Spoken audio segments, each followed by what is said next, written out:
Imagine this. You wake up Monday morning. Alarm goes off at 6:30. You hit snooze once, maybe twice, then drag yourself out of bed. You shower, you get dressed, you grab something to eat if you have time, and then you spend the next hour commuting to a place you didn't choose, to do work that mostly benefits someone else, for a fixed amount of money that was decided for you before you even walked through the door. You do this Monday, Tuesday, Wednesday, Thursday, Friday. Then the weekend comes. 2 days that feel like they disappear before they even begin. And then Monday arrives again. You do this for a year, then 5 years, then 10, and somewhere around year 7 or 8, a quiet thought starts forming in the back of your mind. A thought you push away because it's uncomfortable, because it contradicts everything you were told growing up. Am I ever actually going to get ahead? Visual. Person walking into office building Monday morning. Head slightly down, crowd of identical commuters around them, because here is the uncomfortable truth that nobody in your school, nobody in your family, and certainly nobody who employs you ever told you. The 9 to 5 was never designed to make you rich. It was designed to make you comfortable enough to keep showing up. There is a profound difference between those two things. And that difference, that gap between comfort and wealth, is where most people spend their entire working lives without ever realizing they are standing in it. Visual, split image, left side, worker at desk, right side, business owner on phone looking at profits. Think about this for one moment. When you work a job, any job, you trade your time for a fixed amount of money. Your employer pays you a salary. Let's say that salary is $50,000 a year. That number feels real. It feels like compensation. It feels like the market has decided what your time and skill is worth. But here is what that number actually represents. Your employer looked at everything you produce, every sale you close, every problem you solve, every hour of value you generate, and they calculated the minimum amount they could pay you to keep you there. Then they kept the rest, not because they are evil, because that is exactly how the system was designed to work. Visual, person looking at paycheck, then looking at company profit report. The gap between the two numbers is staggering. You are not paid what you are worth. You are paid what you are willing to accept. And the most dangerous part of that sentence, the part that should genuinely disturb you, is that most people spend 40 years accepting a number someone else decided for them, working harder every year, getting marginal raises that barely keep pace with inflation, believing that if they just stay loyal enough, work late enough, sacrifice enough, one day it will pay off. It won't. Not because you aren't talented enough, not because you aren't working hard enough, but because the 9 to 5 was architecturally, deliberately built with a ceiling, and nobody told you the ceiling was there. Let's go back to where this all started, because the 9 to 5 didn't happen naturally. It didn't emerge organically from some collective human agreement about how work should be structured. It wasn't designed by economists studying human productivity or philosophers debating the ideal balance between labor and life. It was designed by factory owners. In the early 1800s, before the 9 to 5 existed, there was no such thing as a standard working day. Workers, many of them children, were expected to work anywhere between 10 and 16 hours a day, 6 days a week, sometimes 7, in conditions that would be considered criminal today. The Industrial Revolution had created something extraordinary for factory owners, a system where human beings could be used like machines, continuously, relentlessly, without limit, and the only thing stopping them was the physical breakdown of the worker themselves. And that was considered acceptable. Then, in 1817, a Welsh manufacturer and social reformer named Robert Owen introduced a concept that was considered radical at the time. He divided the day into 3 equal 8-hour sections: 8 hours of work, 8 hours of recreation, 8 hours of rest. His slogan was simple: 8 hours labor, 8 hours recreation, 8 hours rest. The idea spread slowly. Labor movements fought for it across the world for almost a century. Ford Motor Company adopted the 8-hour workday in 1914, not out of compassion, but because Henry Ford discovered that workers who were less exhausted were more productive and spent more money as consumers. Read that last sentence again. Henry Ford didn't give workers more time because he cared about them. He gave them more time because rested workers produced more. And workers with leisure time spent more money on the products his factories made. The 9 to 5 was adopted at scale not to liberate workers. It was adopted because it was the optimal extraction point, the exact amount of time that maximizes productivity while leaving workers just enough energy and money to keep consuming. And here is where it gets deeply uncomfortable. That calculation, the optimal extraction point, was made in 1914. Over 100 years ago. The world has changed beyond recognition since then. Technology has made individual workers more productive than ever. A single person today with a laptop can produce what required entire departments 50 years ago, but the structure hasn't changed. You still work 8 hours. You still commute. You still trade time for a fixed salary. You still get 2 days off. You still retire at the end of it, if you can afford to. The factory is gone, the factory system remains. And the people running that system, the corporations, the shareholders, the institutions that profit from your labor, have spent 100 years making that system feel so normal, so natural, so inevitable, that questioning it feels almost radical, almost ungrateful.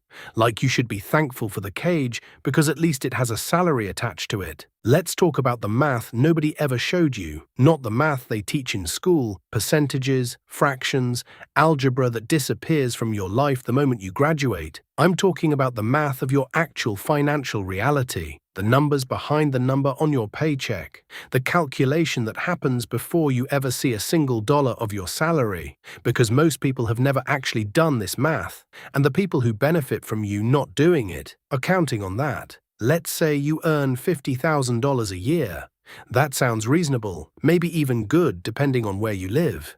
You get your bi-weekly paycheck, you pay your bills, you try to save something if there's anything left. That's the financial life most people know. But let's look at what $50,000 actually means. You work 40 hours a week, 50 weeks a year, accounting for 2 weeks of vacation if you're lucky enough to get them. That's 2,000 hours of your life every single year given to your employer. $50,000 divided by 2,000 hours, $25 an hour. Now here is where the math gets uncomfortable. Your employer is not paying you $25 an hour because that's what you're worth. They're paying you $25 an hour because that's the minimum required to keep you in your seat. What you actually produce for that employer through your skills, your relationships, your problem solving, your time is worth significantly more than $25 an hour. How much more? Studies in labor economics consistently show that employees generate between 2.5 to 3 times their salary in value for their employer,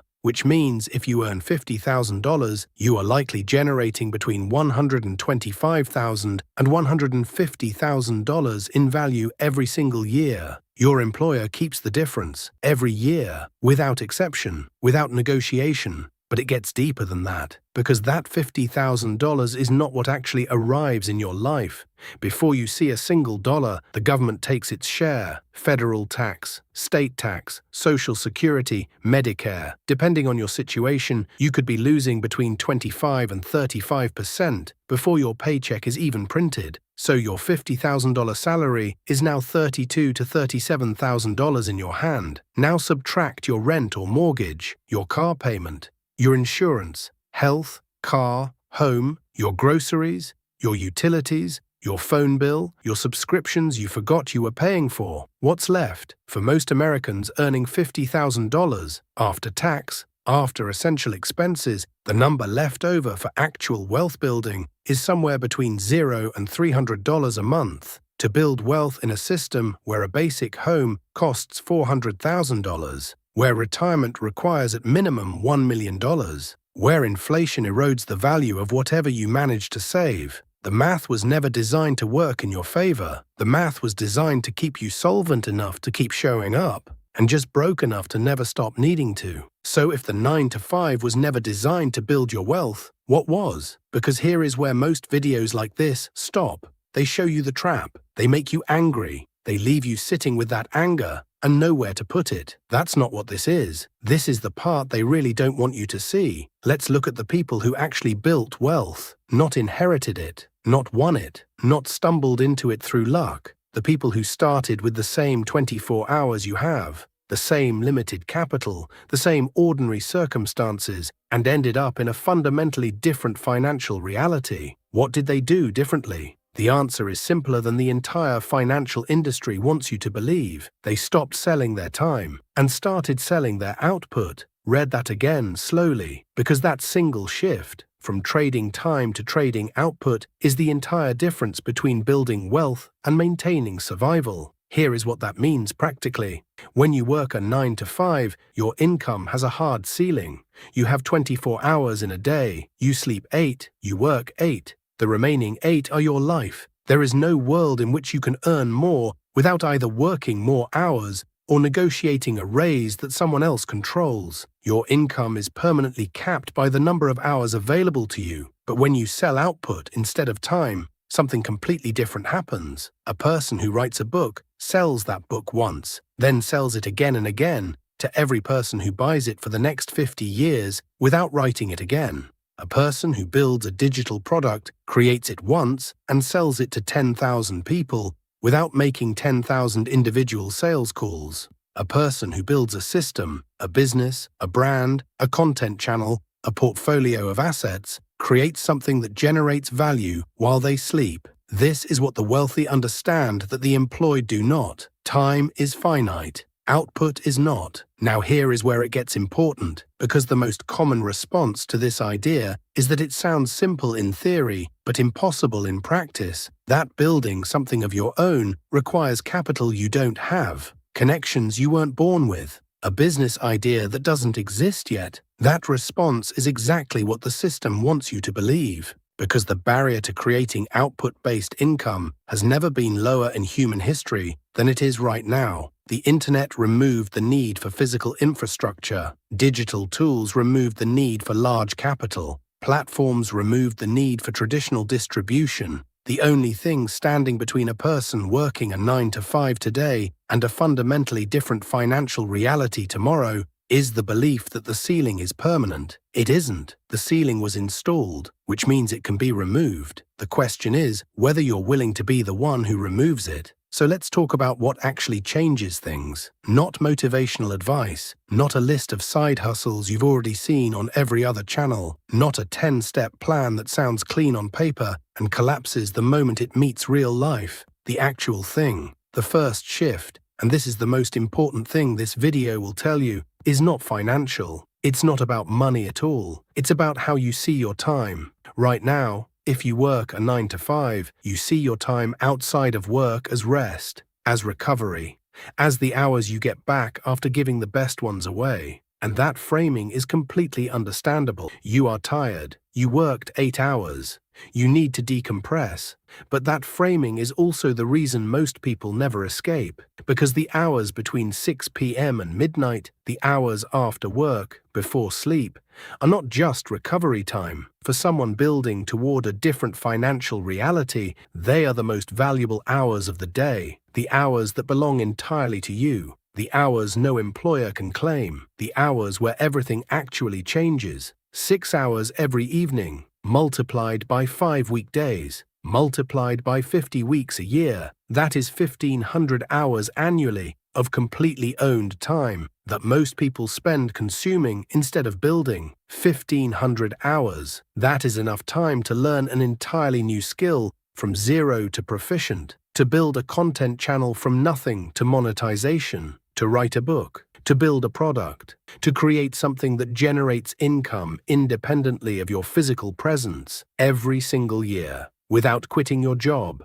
without risking your salary, without needing capital you don't have. The second shift is understanding what you are actually building toward. Most people who try to escape the 9 to 5 fail not because they lack talent or discipline, but because they have no specific target. They want more money or financial freedom. Phrases so vague they provide no actual direction. You cannot build toward a feeling. You can only build toward a number. What is the specific monthly income that would change your life? Not make you rich beyond imagination, just change your life. For most people, that number is somewhere between $2,000 and $5,000 a month outside of their salary. That number is achievable, specifically, mathematically, without luck, without connections, without a revolutionary idea, but only if you treat those 1,500 hours as the asset they actually are, instead of the recovery time you've been told they are. The third shift, and the hardest one, is starting before you feel ready, because the system that benefits from your continued employment has also conditioned you to wait for perfect conditions, perfect idea, perfect timing, perfect preparation. Perfect conditions never arrive. The people who got out